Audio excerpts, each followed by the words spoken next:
સૌરાષ્ટ્રની ગ્રામ્ય ધરામાં પનપતા બાળકો કેટલા તંદુરસ્ત, તરવરિયા અને ક્રિએટિવ હોય છે એને મેં મારે જાતે માણી છે અને એના આધારે મેં આ શિલ્પો નિર્માણ કરી રહ્યો છું.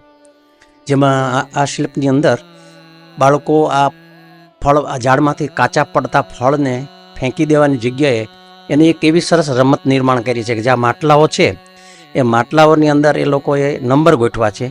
એમાં એક જુરી બેઠવી છે અને અહીંથી એ લોકો એક ફેંકનારો માણસ છે જે એને પરફેક્ટ નંબર આપે એ નંબરમાં ફેંકવાના હોય છે અને એ જીતી જાય એને એ લોકો પાકા ફળ ખવડાવે.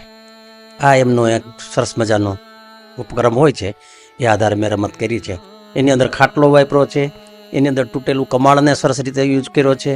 એક કમાળને અહીં રાખ્યું છે. એનાથી એ લોકો કહેવા માગે છે કે અમારું ઘર છે, અમે ઘરમાં રમીએ છીએ, પણ રમે છે વાડામાં ઝાડ સાથે. આ એક મનની સ્થિતિને મેં નિર્માણ કરી છે કે મનને ઊંચાઈ ઉપર ઉડવું છે, કારણ કે આકાશમાં ઉડતા જામનગરના પ્લેન અમને બહુ મનમાં લાવતા કે અમારે ઉડવું છે. તો મનથી ઉડવાની આ વાતને મેં આ કર્યું છે. જેમાં એક કાલ્પનિક પક્ષી છે, કાલ્પનિક લોન્ચિંગ પેડ બનાવ્યું છે.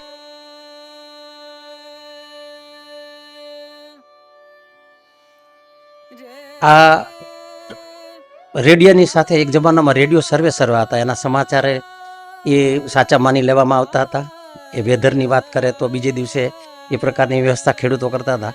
પણ બાળકો ઘરે રહીને એ મોટાઓની ગેરહાજરીમાં જાત જાતની રમતો રમતા, માસ્ક બનાવતા, પાંખો બનાવતા અને હાથે જ પોતાની રીતે જે ગાડીઓ બનાવીને સરસ મજાના એક થાંભલાને આજુબાજુમાં ફરતા અને સરસ મજાનો દિવસ કાઢતા. એક પણ પળ નવી ક્રિએટિવિટીના હોય નહીં. આ એ જ રીતે એક પક્ષીની મારી વેદના છે, જેની મારી એક મોટી સિરીઝ હતી વર્લ્ડ્સ એન્ડ વેવ્સ. એમાં એ વાત હતી કે પક્ષીઓને આપણે આ રીતે કેમિકલથી, બીજી રીતે ભૂખમરાથી મારી નાખશું તો પછી પક્ષી આવનારી પેઢીને જોવા ક્યાંથી મળશે. તો મને એમ થયું કે છેલ્લે કવિતાઓ લખાયેલી હશે મોટા સ્ક્રોલ, એના આકાશમાં રાખવા પડશે અને એમાંથી પક્ષીઓ એક પછી એક પક્ષીઓની વાતો છે નીકળશે અને એ સાચા ઝાડ ઉપર બેસશે. આ પ્રકારનો એક મારો એક કલ્પના છે.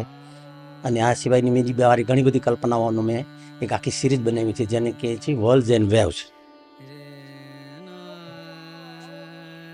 આ પક્ષીઓ સાથેનો બાળકોનો લગાવ સતત રહે અને ગામના પાદરમાં જ રહે, જેથી કરીને અહીંયા ગામમાં ધરાવેલા પક્ષીઓ કે ખેતરમાં જઈને ખેતરના પાકને નુકસાન ન કરે એ માટે નાનાથી લઈને મોટા બધા જ કાળજી લેતા.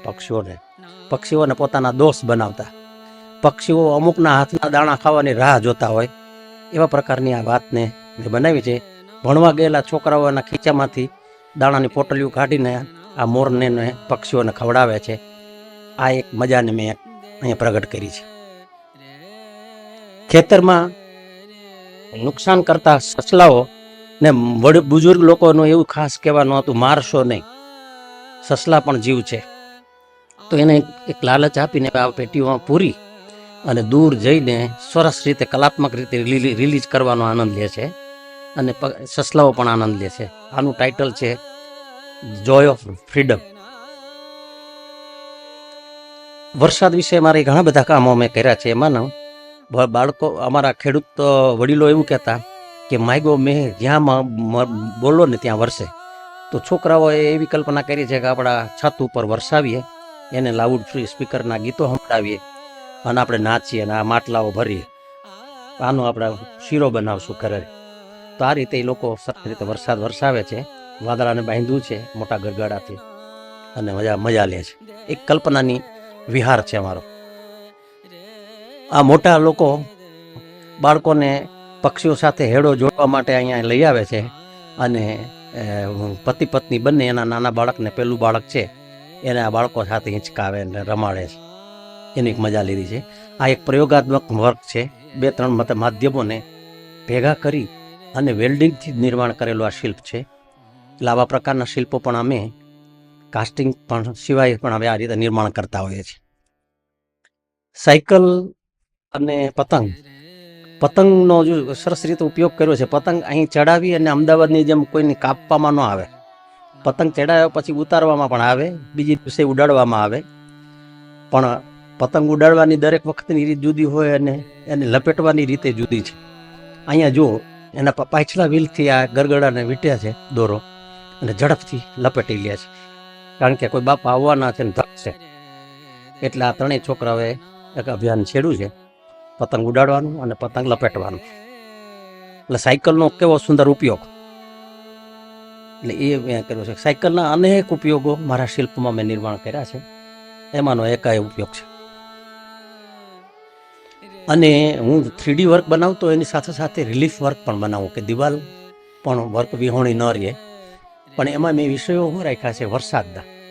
મારા પિતાજી રાજવી ઘરાના સાથે જોડાયેલા રહેલા, એટલે એ કહેતા કે પહેલો વરસાદ આવે ત્યારે રજવાડાની છત ઉપર કે રજવાડાના એક ટેકરા ઉપરથી મોટું માટલું પાણીનું ભરી લેવામાં આવે, એને ગરમ કરીને ગળી લેવામાં આવે, અને પછી એમાંથી શીરો કે જે કંઈ સ્વીટ બનાવવામાં આવે એ ગામના લોકોને વેચવામાં આવે. એટલે વરસાદનો વધામણા, એટલે વરસાદને એને સત્કાર આપ્યો. એટલે ખુદ રાજા આવીને આ માટલાઓ લેવા આવતા, એવી વાત મારા ફાધરે કરેલી, એના આધારે મેં આ સરસ શિલ્પ નિર્માણ કર્યા છે. એ સિવાય આ ગામડાના બાળકોમાં એક બહુ મજેદાર વાત છે કે બાળકો આ જ્યારે હિંચકે છે ને, એ એક બહુ જ વિશિષ્ટ હિંચકા છે. ગામની અંદર કોઈ બાપા છે, એની પહેલાં માજી ગુજરી ગયા, તો એના હાડલાઓના દોરાઓ કાઢીને દોરડા બનાવવામાં આવે અને એ હિંચકા બનાવવામાં આવે. પછી એના પૌત્રો એની અંદર હિંચકે કે આ દિવાળીમાંનો હિંચકો, આ મોંઘીમાંનો હિંચકો, આ લાભુમાંનો હિંચકો. છોકરાઓ એનો બહુ ખ્યાલ કરે અને હિંચકે. બાપાઓ એમ કે છોકરાઓ હિંચકે મજા લે ને એટલે પાણી ભરી રાખે, ઘરે આવે નહીં પીવા.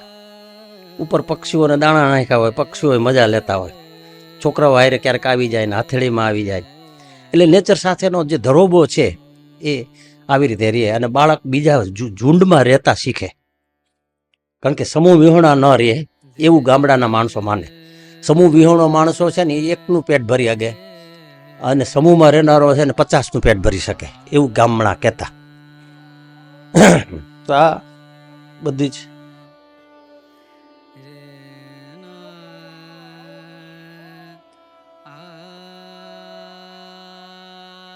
એટલે ઝાડની મને એમ લાગે કેવી મજા આવતી છે. જો ઝાડ એકદમ એના માટે ઘટાદાર ઝાડ બની ગયું છે કે છોકરાઓને તડકો ન પડવો જોઈએ. એટલે અમારા ગામડાની અંદર એમ કહે કે આખો દિવસમાંથી જો ઓછામાં ઓછું 4 કલાક જે માણસ આકાશ નીચે રહીએ ને, એને ક્યારેય ડૉક્ટરને દરવાજે જવું ન પડે. એટલે ગામડાની આ રીત. આ જો ગામમાં સરસ મજાના અમુક તહેવારો થાય ને, તો મારી બા ખાસ અમને તૈયાર કરતા, મારા ભાઈ ભાંડુઓને, કે આ ગામમાં આ વખતે નવું શું કરવું છે, આપણે પેલું સરઘસ કાઢવું છે. તો આ પ્રકારની ઘરમાં જે કાંઈ વસ્તુઓ હોય ને એનું સરસ મજાનું સંયોજન કરી અને કાઢે, અને સરપંચ એને ઇનામ આપે. એટલે અમારી એક ખાસિયત હતી, દર વખતે અમને જ ઇનામ મળતા અમારા ઘરને. એટલે અમે ઓર કૂદીએ. મારા બાએ એવું કીધું કે આપણને એકને ઇનામ મળે એના કરતાં બીજાને તૈયાર કરો. તો બીજા ઘરના છોકરાઓને તૈયાર કરે અને ઇનામ પ્રાપ્તિ કરાવે. તો આ બધા જે તમે જોઈ રહ્યા છો શિલ્પ મારા ગ્રામ્ય જીવનની મારી મસ્તી, મજા, સમૂહ જીવન અને મોટા અને નાના વચ્ચેનો સરસ સંબંધ હોવો જોઈએ એના આધારના છે. આ દિવાલની અંદર જે બતાવી રહ્યા છીએ એ કપડાં અને એની આર્ટિફિશિયલ કોટનથી બનાવેલું છે, પણ બધા વિષયો વરસાદ આધારિત છે. એની અંદર જે કંઈ સ્પષ્ટ જે વૃક્ષો નાન તેનું બધું દેખાય છે, કલરફુલ લાઈનો, એ બધી એમ્બ્રોઇડરી મારા વાઈફે કરેલી છે. અને એ પણ વરસાદની જેમ ખીલી ઉઠતી. આવું આમ કરીએ એટલે અમને એમ થાય કે દિવાલમાં લટકાવવાનું રિલીફ પણ આપણે આવી રીતે બનાવી શકાય અને વર્ષો સુધી ટકી શકે એવી આમની તાસીર હોય. એમ્બ્રોઇડરી તો ખાસ કરે જ છે, એનો પણ અમે આછી ઝલક દેખાડી દઈએ. જે વરસાદ આધારિત વિષયોની છે એની શરૂઆતના, બાકીના ગણપતિ દાદાની જુદી જુદી મન નિર્મિત કૃતિઓ અને એમાં એમને જુદા જુદા ટીચીસ લીધેલા છે, એની એક મજા લેવાય છે આમાં, જે આપ જોઈ શકો છો. કલર કોમ્બિનેશન, જુદા જુદા ટીચીસની મજા, આખાનું એક કમ્પોઝિશન અને સમગ્રતાનો એક પ્રભાવ આ એમના વર્કની અંદરથી સહજ રીતે નીતરી આવે છે. એ સારા અને સાચા વર્ક તૈયાર થયા હોય ને એ સમૂહમાં પણ હરીફાઈમાં ન હોય, એક જેમ જ એ ઊભા રહ્યા હોય. જો તમારો વર્કની નબળાઈ હોય તો એક વર્ગ માથું કાઢે ને બીજા વર્ગ દબાઈ જાય. આ વાત આમાં નથી, કારણ કે એમાં સહજતા પ્રગટવી જોઈએ. તો સહજતા પ્રમાણે એનો ઇમ્પેક્ટ પણ ક્રિએટ થાય આપણી સામે. તો આ એમની ખાસિયત છે.